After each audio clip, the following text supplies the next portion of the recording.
Hey Crumbs family, this is Nisi. Before we get started with today's episode, I just wanted to come on here and say thank you so much for hanging in there with me.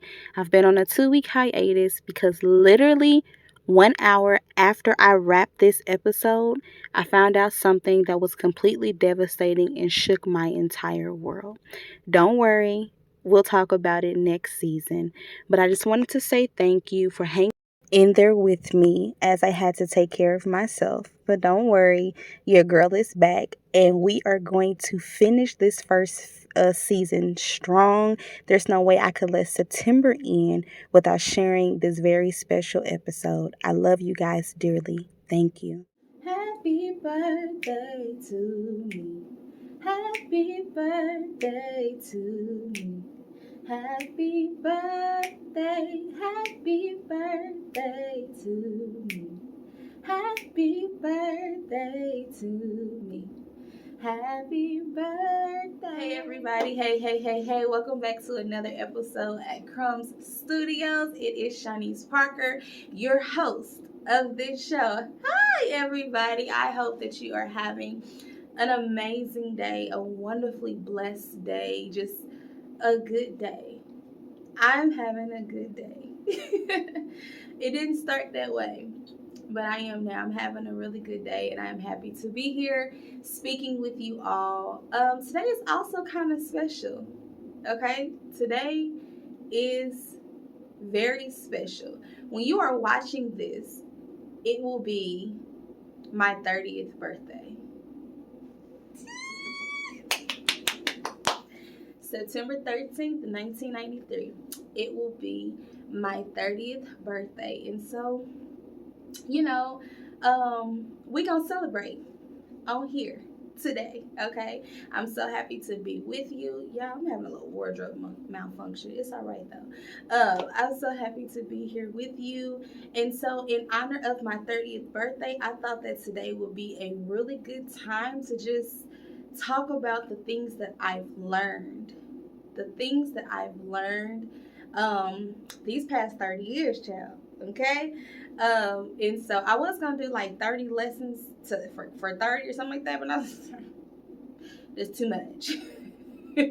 That's too much. And I know I like to talk. We'll be on here a long time, okay? So there are some things though I have learned, and I just thought that I would share. Now, I am going to premise this in saying that this conversation is probably going to be kind of sort of directed to the ladies, just because I am a woman, okay, and my experiences are rooted in ladiness, in womanhood, in femininity, and so I can speak to my experience of men, but I cannot speak in the perspective of being a man, because that's not who I am. That's not who God created me to be. He created me to be a woman, okay? And I am so glad that he did. And I'm so happy that I even get to say that, y'all, because for a little while when I was a teenager, I wasn't really feeling being a girl. I wasn't feeling it. It was too much. It was just too much work. It was too much pressure. I feel like the standards for young ladies was just so, like, the standards, we were held to such a higher standard than boys. Like, I didn't like it.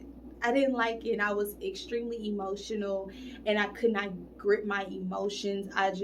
So I had a period of time where I kind of struggled with being okay that God created me to be a girl. Not that I wanted to be a man or that I was going through any type of gender crisis, but I just remember having like a battle within like just a really strong battle of feeling like life was just so unfair because I was a girl and I was a woman.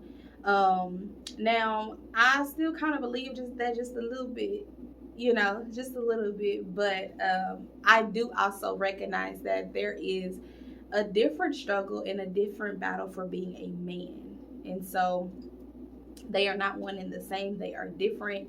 And I'm sure that, sometimes men feel like the scale is unbalanced as well. So, anywho, let's just go ahead and hop on into it. Let me talk to you guys today just about lessons that I've learned, accomplishments maybe. Let's just talk. Let's talk about what's happened in the last 30 years, okay?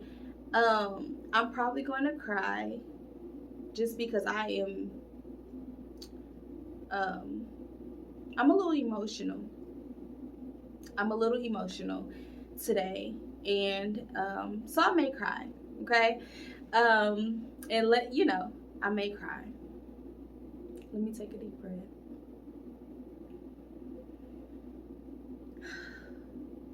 So yeah, I may cry just a little bit, and that's okay. I would like to pre-warn that this content or this discussion may be a little bit triggering, as we will be discussing some forms of abuse and suicide. So if you are sensitive to those things, I understand, but I just wanted to give that warning because I know that some individuals are very much so triggered by those type of topics of discussion. Okay.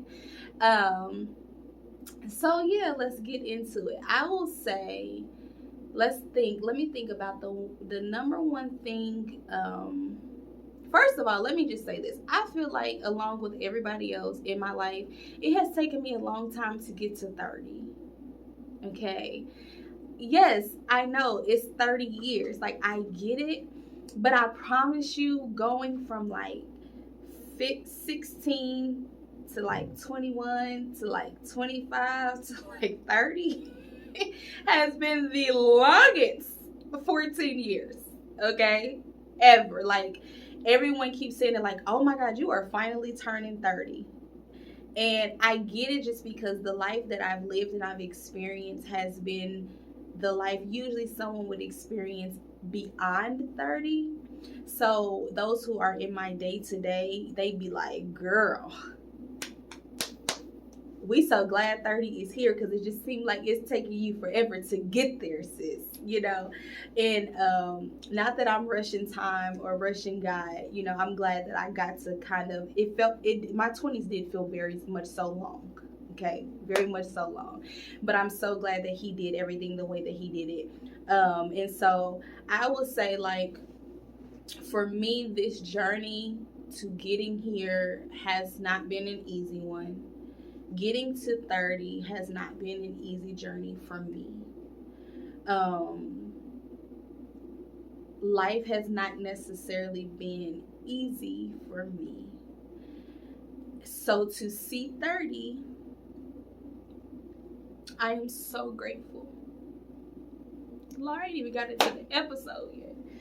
Whew. I am so grateful. I am so grateful to see 30 years of age. Because there were moments where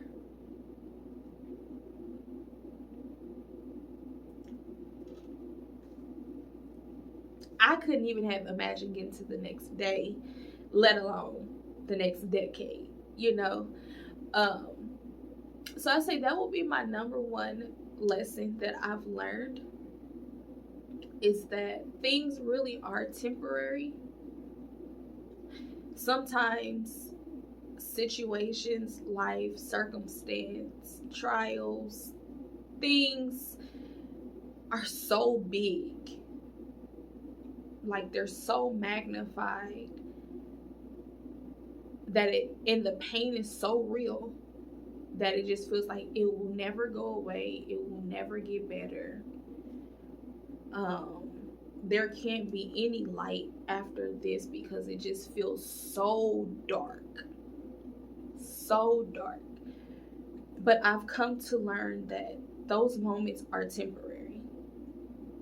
Those moments are temporary. And I know a lot of people is not going to agree with some of the things that I say today, but again, this is my experience, and this is what I've come to know. And so, there are things that are extremely temporary. They feel like they are like it's just never going to end, and sometimes it feels like because the pain is so big, or this thing is so big, or the situation is seeming like it is forever, we don't, it just seems like, okay, sometimes like maybe I don't need to be here because the weight of the things that are happening. But I am here to tell you that they are temporary. There is light at the end of whatever situation you're in, whatever place you're in. Things get better. Things get better. Okay? Things get better. I'm sorry. Things get better. Life gets better.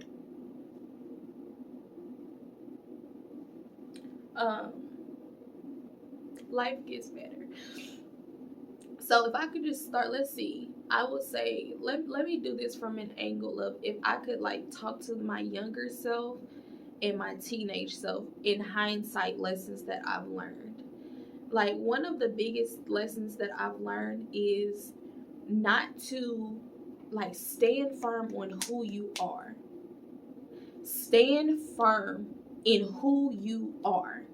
I don't care how quirky, weird people may think you may be, different, like whatever it is about you that is distinctively you, like be bold and be okay with being who you are, right? So that is not always easy, because sometimes you can really feel like the outsider. I remember, especially in those younger years, in those developmental years, where it just seems like everybody's doing a certain thing and you're just like so far on the other end of the spectrum. And you are willing to, then you start getting in a position where you are willing to compromise yourself, the things that you like, the things that you don't like, who you actually want to be friends with, like you start to compromise these things because you are not included, or you see that there is a difference in who you are, the way you dress, the way you talk, the way you walk, the way you present yourself, the way you style your hair.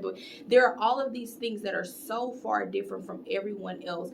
And so at that age, you feel like, oh my God, like that's the worst thing in the world. But I am here to tell you that it is not. That is your superpower. Individuality is your superpower. It is who you are. It is the outside manifestation of who God created you to be, how He shaped your personality, right? Because we know that the outward things are a reflection of the inward things. So the way you think and create comes out in your style, and how you move, and how you talk, and how you present yourself. And that is a part of who you are and your personality. And so my biggest lesson, I say, or one of the biggest things that I've learned, is just to be okay and stand firm in who you are. Because then you start to bend and compromise. And boy, the comeback from that is so hard. When you start to bend and compromise, you allow room for confusion. You then start to create your own identity issues, because you're so focused on what you're not and what others are doing and how others see you, that you disconnect from what you really do like and what you really do enjoy and who you really are. So do not bend. Do not compromise. Man, listen, I'm going to shout myself out for just a little bit, right? Because I was picked on a lot. Elementary school, middle school, even early parts of high school. It didn't really faze me in high school though. But early, middle school, and I had a different type of dress. I didn't get to wear like the latest things. I didn't have certain things. I didn't have Jordans. I did it. Like, I dressed like the 90s girl, and very much so chunky shoes and baggy. Like, I dressed like that. And that's the style like now. Like, be okay with just who you are, the way you wear your hair. Everybody was wearing a certain type of hairstyle that my mother could not afford, right? So yeah, my creativity, kind of came out of like lack and deficit, but it's okay. Like, so I would braid my hair a different type of way. And I liked it. Did I get talked about? Yes, but I liked it, right?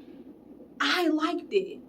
So, like, when I look back at those moments of, well, I was making do with what I had, but like how it was allowing my creativity to flow. Like my deficit or my lack or what I deemed to be lack or whatever put me in a space where I was able to create. I was able to have my own style. Like my mom would take me to the thrift store and we would do what it do, right? And so no, I wasn't wearing what everyone else was wearing. I oftentimes had to wear hand-me-downs, but again, I put this together, put that together. It just created, it birthed just such this creative thing inside of me. And so yes, I dressed different, I looked different, and at the time I didn't think that it was okay, but now looking back, I was like, girl, you was really fly. I don't care what nobody had to say. You was really fly, okay? And so stand firm on it. Stand firm on who you are and what you like, okay? I can keep going, so we're gonna go on to the next thing. So next thing would be take the time. It's kind of be if I love. Take the time to really cultivate the things that you really do like. You got time to focus on hobbies. Like I don't care what you take time to cultivate the things that you like. If you find yourself interested in something, find a resource to where you can be able to do that thing and do it. Like life is too short to not do things that we enjoy. Now, when I say enjoy, within reason, people, okay? So life is too short to not do the things that we enjoy. Life is too short to not discover all of the things, all of the possibilities. Take time to cultivate and find hobbies and things that make you smile and bring joy to your heart, because everything else is everything else. Okay, bills is gonna be bills. Like the other things are other things, but things that really like just bring happiness and calm you and just get you going on the inside, that's important.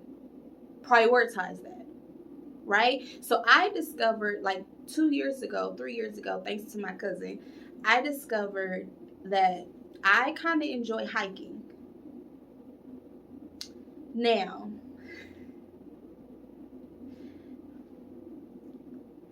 in my mind, I still be battling with it because I'm not the outdoors type of girl. I very much so be inside. I don't care what activity we doing, swimming. So I like to be inside, okay? But that experience really did something for me. Like it did something for me. It was a form of worship that I had never experienced before. Every step climbing, it was almost like the higher and the higher I got, I just felt one with God. It challenged me physically, it challenged me mentally, and standing on top of that mountain changed the game for me. So now that is something that I enjoy to do.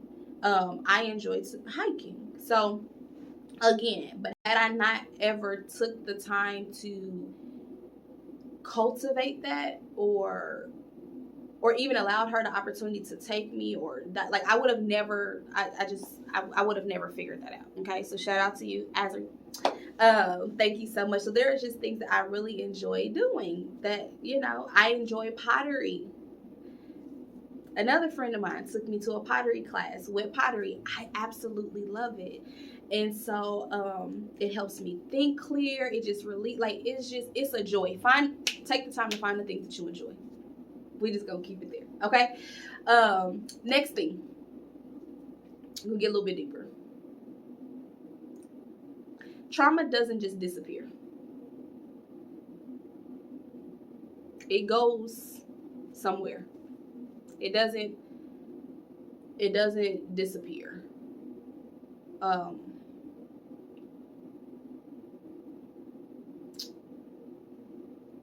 Yeah. And you'll find yourself getting older and you'll be in situations and you'll behave a certain kind of way, and you don't understand why you're behaving that way, but it's because we just have unhealed traumas that we just kind of bury, per se, and move on. But I'm here to tell you that I don't know if there's really a such thing as just moving on from trauma. I think that they show themselves, it shows itself when given the opportunity to do so. So I notice a pattern, like when things are hard for me, situations are hard, situations are like traumatic experiences. The only thing that I know to do is to kind of keep going. I don't know if I've ever just sat in my feelings and dealt with it, because what do you do with it? And so I can't say that I have that figured out, but the lesson that I have learned is that trauma just does not disappear. Okay? Traumatic experiences, very much so, if you don't deal with them, if you're not in therapy, if you are not like seeking, healing, they manifest in other ways, including sickness, sickness and illness and ailment in your body. So, not only trauma, but unforgiveness.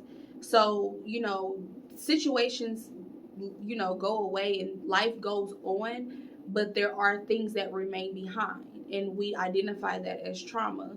And so, if you have certain behaviors that you are noticing, or if you have traumatic experiences, or you have things that you've dealt with, I just, it's wise to get help. It's wise to get help. And of course, some things we don't even remember. Some things, it'll come when something happens. But for the things that we do know, for the things that we do remember, it is so important to seek help for those things, because they do like it does fester, it does manifest, it does show itself. And usually at the most inconvenient time.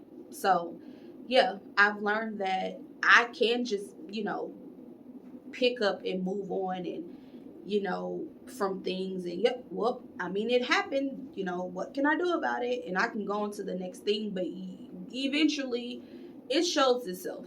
So whether I deal with the emotional issue or the emotional impact now or not, I'm going to deal with it later. So I've learned to kind of be better with sitting with my feelings and really asking God, what do I do with this? Again, I'm not saying I have the answer. I'm just telling you what I've learned, over the last 30 years from somebody who has had a lot of traumatic experiences. A lot. Okay? I am a survivor of abuse. I am a survivor of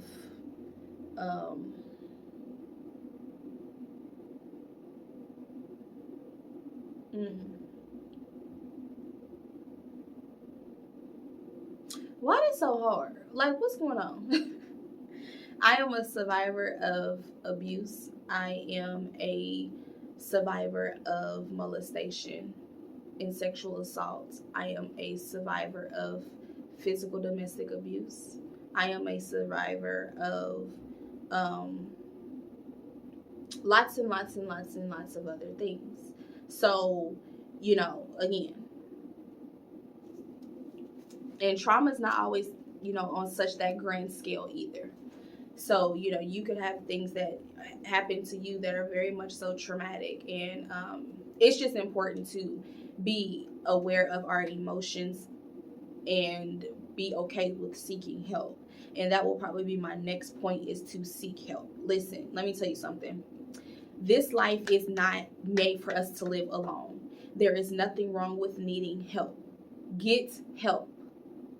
And I mean that in every area, whether it's mental, if you have, things that are happening with you mentally, but you are afraid or embarrassed because you don't want to be judged, you don't want to be deemed as crazy, or whatever stigma that you think would happen. So you suffer alone, you suffer in silence. Let me tell you something.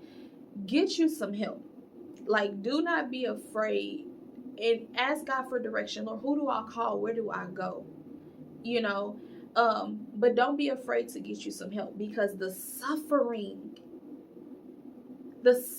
that happens because we are either too afraid or too prideful or embarrassed to say, I need help. Man, the suffering is so great. It's so great. And if you're suffering financially, if you're suffering, if you're, struggling, if you need help financially, if you need help with your kids, if you need, like, I'm not saying even just for men, so I'm saying if you need help, ask for help. Ask for help. If you, like, I don't know where to start. Okay, start at a church, start at a pantry, start somewhere. Ask one person, but get help. Get help. If, like, this is something that you need, get help. I'm gonna just leave that there. Get help. Do not suffer because we make the decision not to ask for help. Ask for help. Okay? Ask for help. Yeah, ask for help. What would be my next? You guys, I didn't realize that this was going to be so difficult for me. I don't know what's happening right now, but I'm going to keep going and be obedient. I'm going to keep going because these are things that I've learned, and they've came at a cost, and so I'm going to just keep sharing. Let's see. Success. I've learned personally for me what success is, or what it feels like. Success to me is measured by righteousness and obedience. And, like, don't get me wrong, I know, like, the house and the car and the job and the career and the amount of money saved and the private schools and the 4 degrees and the Olympic medals, and, like, I get it. Like, those are big things. Those are, like, huge accomplishments. And I'm proud of everybody who is stepping out and accomplishing and succeeding. But when it comes to, like, how I define success and what I really feel is success, it is literally just, it's righteousness and obedience. Because that's just what it is for me. That's what it is. That's what it is. Whether I have the house, the cars, the money, the this, the that, I know that success is lasting. Whether the market is up, whether the market is down, whether I have 1 property or 10, these are things that I believe for myself. But when it comes to me defining success, something that is measurable, it's obedience and righteousness. Am I living my life the way that God wants me to? And if I am, I'm successful. That is that's for me. That's what the Lord gave to me. So that's what I'm going to share with you. Okay? Things come and go. But making the decision every single day to be righteous, to be holy, to be obedient, to be set apart, that's success. That is success, right? Okay, next lesson that I've learned. This is specifically for my ladies. Me and y'all can take this too, but this is specifically for my ladies, okay? You owe no man nothing but to love him, which means no man is entitled to your body. Okay? So whether you are young watching this, you have to be 18 or older to watch it.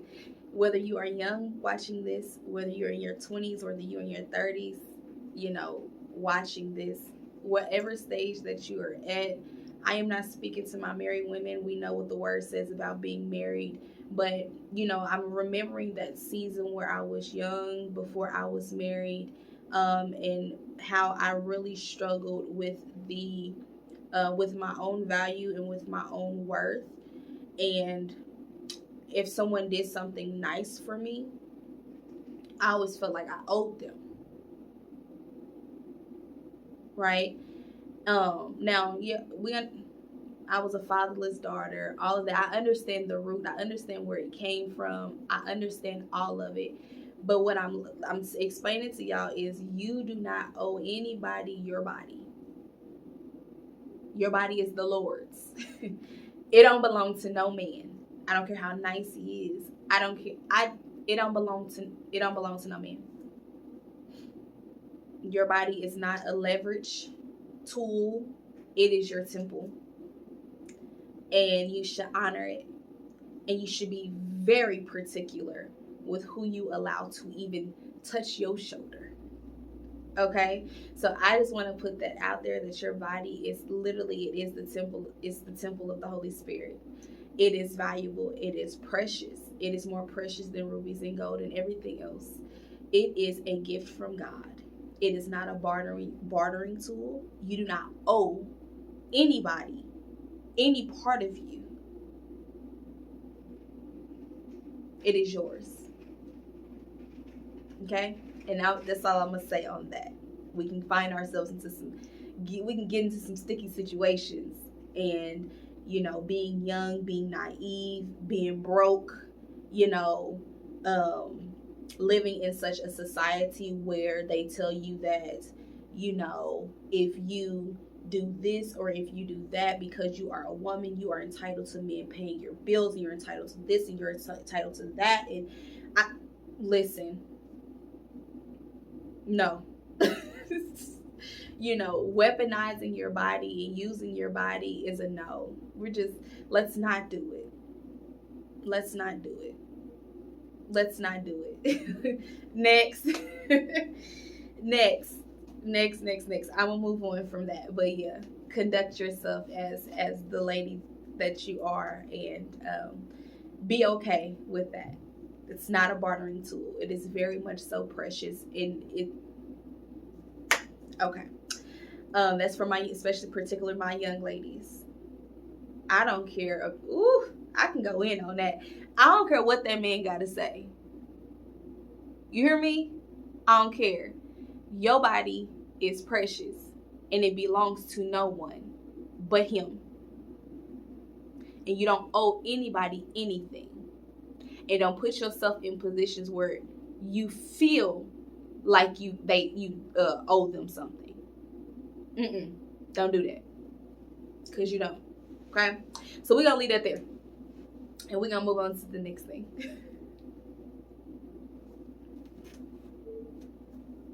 Ladies, if he don't call you, he don't want you. If he don't take you outside the house, if he does not prioritize you, okay, if he is not interested in your likes, dislikes, are y'all following me? Y'all following me? Leave that man alone. Leave him alone.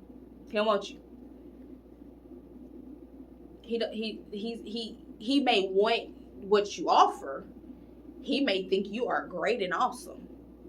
He very may well as be even acting as if he like you like that.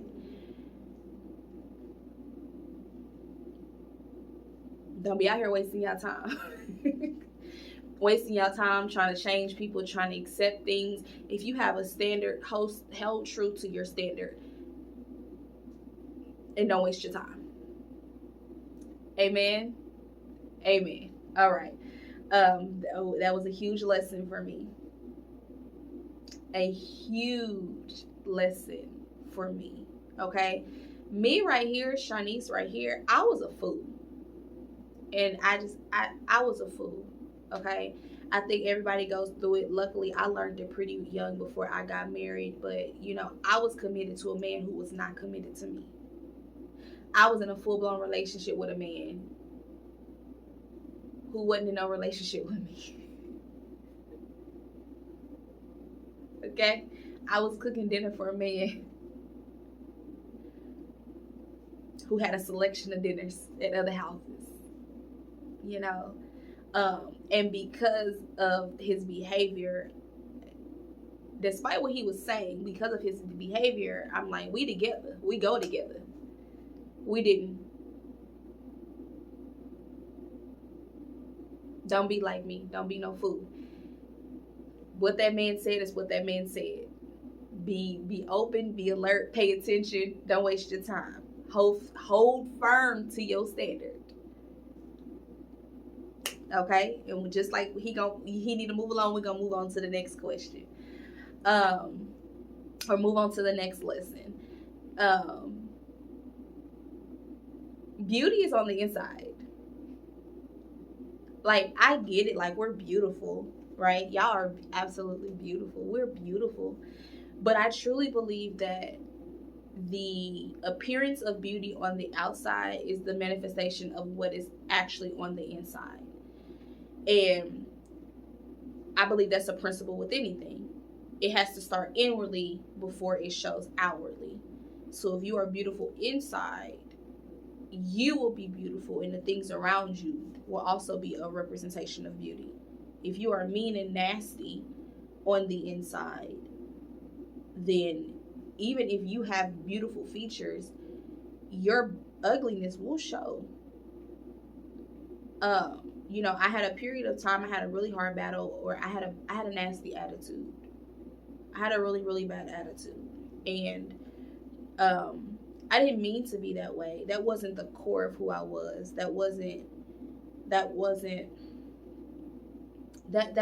my actual, like, making fabric of me.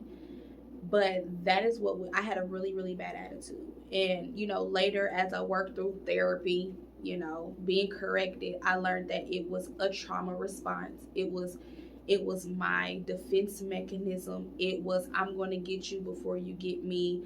It was, no one really sees the value of who I am anyway. So I'm just going to, like, this is the front. This is what protects me. I can't let anybody close to me. Nobody, like, I had a really, really bad attitude. And because of my attitude, I lost friendships. I lost relationships. Just people, just adults weren't willing to bet on me. No matter how smart I was or my good grades or any of those type of things, just because I had a really bad attitude. And it kind of flowed into my early 20s. Before, like, I really came into the understanding of, like, okay, I do have a bad attitude and I really need to do something about it. And I changed. But I'm just saying, what's ugly on the inside will show on the outside, no matter how, physically or naturally pretty you are. It starts in here. Though everything starts in here, starts on the inside. So anything you want to see on the outside, you first has to be inwardly. And that's a really, really big lesson that I'm glad that I learned, because now, can't nobody say I got no attitude. I'm sorry. I may have moments, but, like, I take pride that I display the fruits of the Spirit. It makes me happy that I am kind, I am loving, I am gentle, I am patient. So it makes me happy that I exude joy, that other people have a good time when they're around me, or feel happier. Like, that's what I want to present to the world. So if you are struggling with things on inwardly, if you have anger issues, if you have, you got some things, let's work those things out, because it starts on the inside. It really does. It really does. And that also plays a huge factor in the people that you attract into your life. Right? So I got me some good quality people in my life, you know. Um, so just keep that in mind, you know. That leads me to see, it just keeps leading on to the thing. You know, all y'all out there that be saying no new friends. I get it. We old. It's kind of hard to make friends. You don't want to take the time to vet people, all of that. I really get it. But no, we want new friends. I want new friends. New friends are important, okay? I mean, your day one's great. Like, great. If they still around, if they still hanging on, great. But sometimes,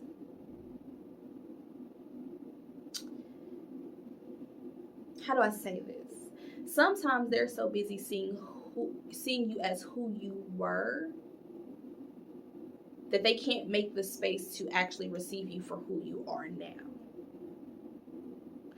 And you're working hard and diligent to become new, to become better, to be, the person that you are desiring to be, to create a life that you desire to have.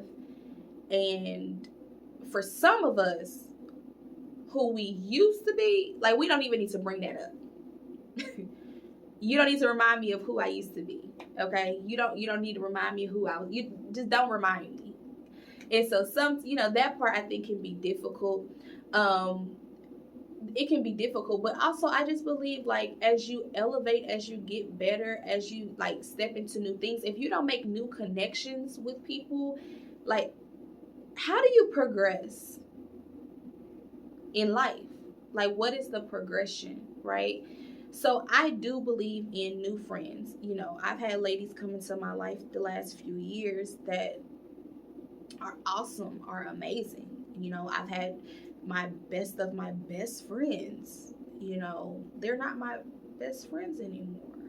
And so, we get to that place where we get to grow and mature and say, you know what, no, I really can't accept someone new into my life. And we do new friends. Okay? Another lesson, we do new friends. Get you a new friend. Figure that out. They may be the key to that next business. Get you a new friend. It's all right to have new friends, okay? And we too old to not understand the difference between, like, friends and associates. Everybody shouldn't be not. Okay.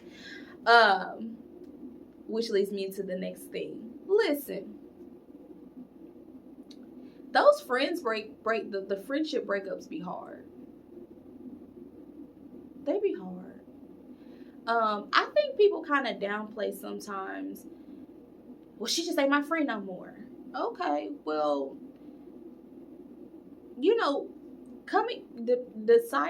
making the decision to end a friendship or no longer be in relationship with someone because just it may be for whatever your reason is, right? Coming to that decision and enforcing it and honoring yourself and honoring the decision is very hard. One of the hardest breakups I've ever had in my life was with my best friend. Like, he was genuinely my best friend, right? And it took me several years to be okay from that friendship. So, we're not going to downplay, like, the friendship breakup. It's very much so devastating. It is very much so hard. I think our friends get a side of us, a side of vulnerability that even sometimes our partners don't get.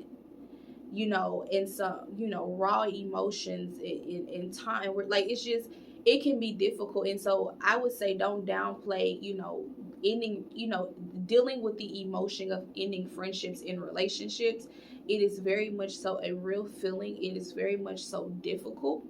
And it can be hard to do it. But if you know that someone is no longer, like, should not be there, or maybe y'all just need to take a break, y'all need to stand, honor yourself. and stand firm on it and be okay with it, and then just go start the healing process. But yeah, I know this is like I'm sidetracking, but this just reminds me of like the show Girlfriends, when Joan and Tony broke up, and they now, did I think that it was, it should have happened? No. I think Tony could have gave Joan just a little bit of grace, because Joan had been giving her grace for years and years and years and years and years.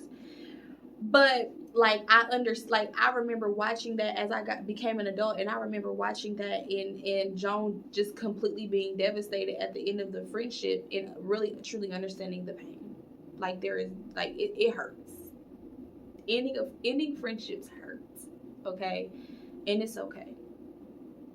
It's okay. So somebody be like, girl, she was just this or he was just this. Let's not do that. Let's acknowledge that it hurts, but sometimes it just has to be done.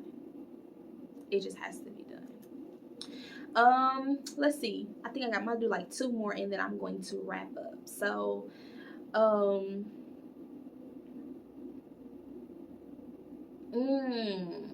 our worth is not measured by the things that we do. Yeah, I've been preaching this all season. Our worth is not measured by the things that we do.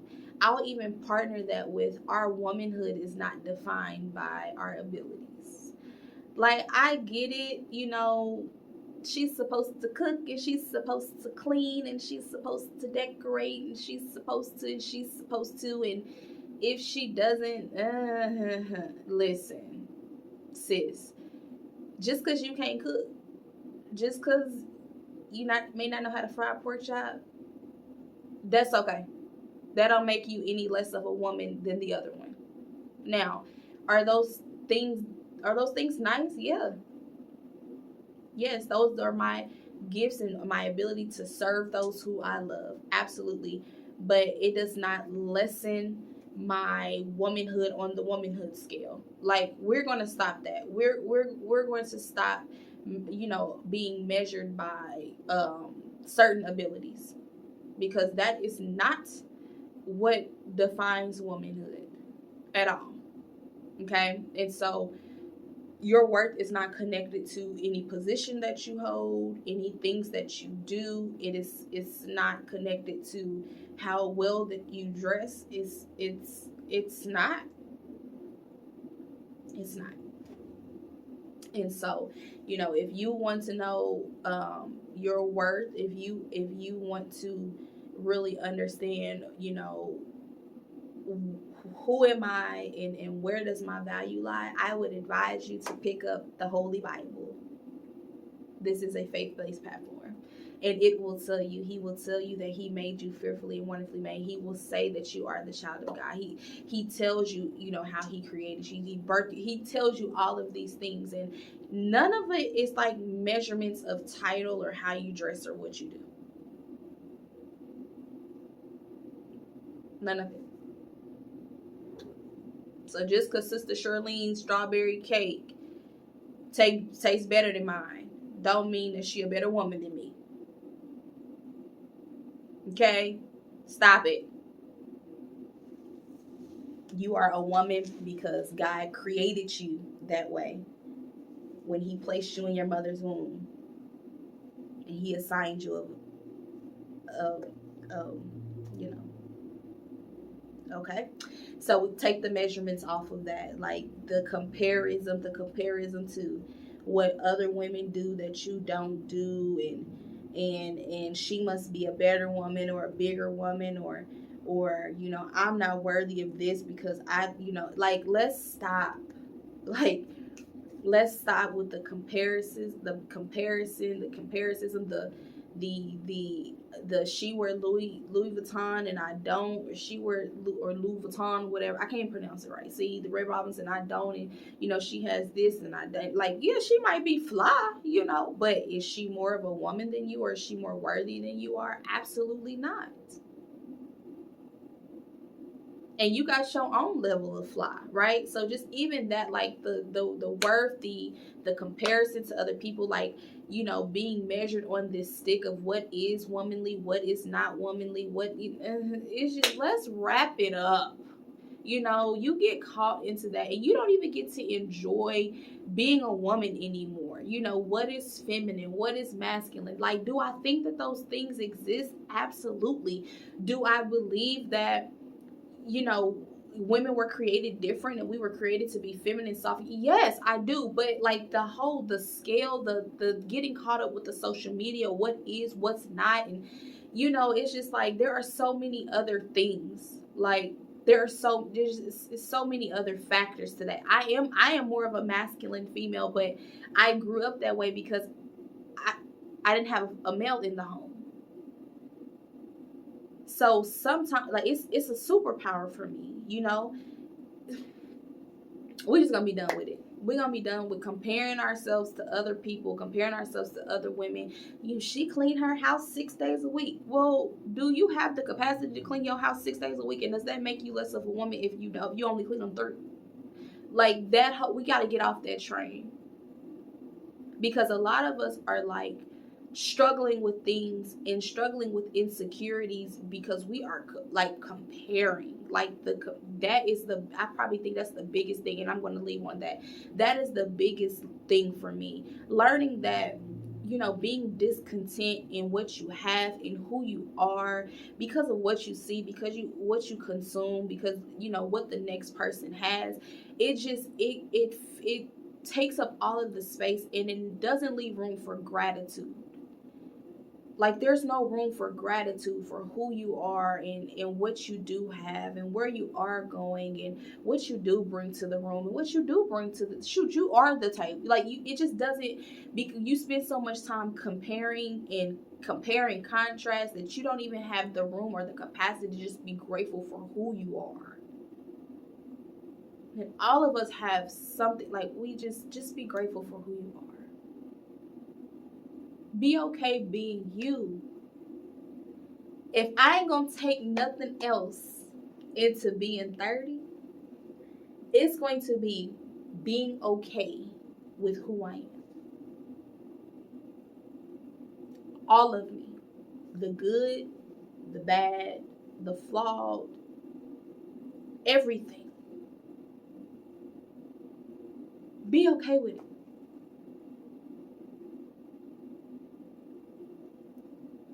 Be okay with it.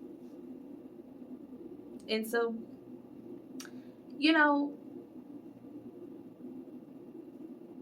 that's it. That's all I got. I'm gonna wrap it up. This was a very difficult episode for me today, and I'm gonna turn the camera off and pray. But I really pray that you gain something from this episode. I pray that as you move into the next day, you take something and apply it. I pray that we stop and enjoy where we are, who God has created us to be in this very moment, like right now. Okay? I pray that we find time to get new hobbies and, just enjoy our children and enjoy life. There's so much to be thankful for. And I am so thankful to see 30 years of age. So, the crumb, if you have not gathered, of the day is you are worthy. You are so worthy to be loved, to be cared for, to be treasured, to be admired. You are worthy of life. You are worthy of living. You are worthy of everything that God has says that you are, and every promise that He says that you can have. You're worthy. You are so worthy. So that's all that I have for today. Happy birthday to me. Y'all drop me happy birthday in the comments. Happy birthday to me. I'm alive. I'm well. I have the activity of my limbs. So, happy birthday to me.